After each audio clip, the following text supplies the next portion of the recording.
किसी गांव में एक साधु रहा करता था। वह जब भी नाचता था तभी बारिश होती थी। इसलिए गांव के लोगों को जब भी बारिश की जरूरत होती तब यह लोग उस साधु के पास जाते और उनसे अनुरोध करते कि वह नाचे, और जब वह नाचने लगते तो बारिश जरूर होती थी। कुछ दिनों बाद 4 लड़के शहर से गांव में घूमने आए। जब उन्हें यह बात पता चली कि किसी साधु के नाचने से बारिश होती है तो उन्हें यकीन नहीं हुआ।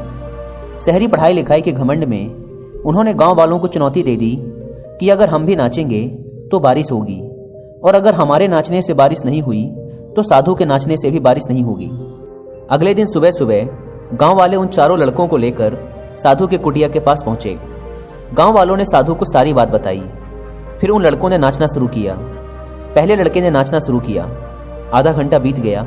फिर पहला लड़का थक कर बैठ गया, पर बादल नहीं दिखे। कुछ देर बाद दूसरे लड़के ने नाचना शुरू किया और 1 घंटे बीतते बीतते वह भी थक कर बैठ गया। बाकी दोनों लड़कों ने भी ऐसा ही किया, पर बारिश नहीं हुई। अब साधु की बारी थी। उसने नाचना शुरू किया। 1 घंटा बीत गया, पर बारिश नहीं हुई। साधु फिर भी नहीं रुका, वह नाचता ही रहा।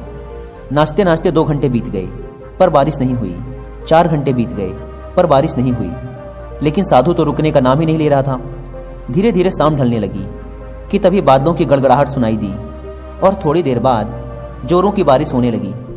यह देखकर 4 लड़के दंग रह गए और तुरंत साधु से क्षमा मांगी। फिर 4 लड़कों ने साधु से पूछा, बाबा, भला ऐसा क्यों कि हमारे नाचने से बारिश नहीं हुई और आपके नाचने से बारिश हो गई? साधु ने उत्तर दिया, जब मैं नाचता हूं तो 2 बातों का ध्यान रखता हूं।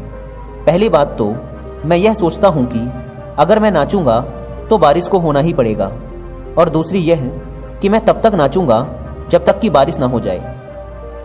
सफलता पाने वाले में भी यही गुण विद्यमान होता है। वे जिस काम को भी करते हैं उसमें उन्हें सफल होने का पूरा भरोसा होता है, और वह तब तक उस काम को करते हैं जब तक कि उसमें सफल ना हो जाएं। इसलिए अगर हमें सफलता हासिल करनी है तो इस साधु की तरह ही अपने लक्ष्य को प्राप्त करना होगा।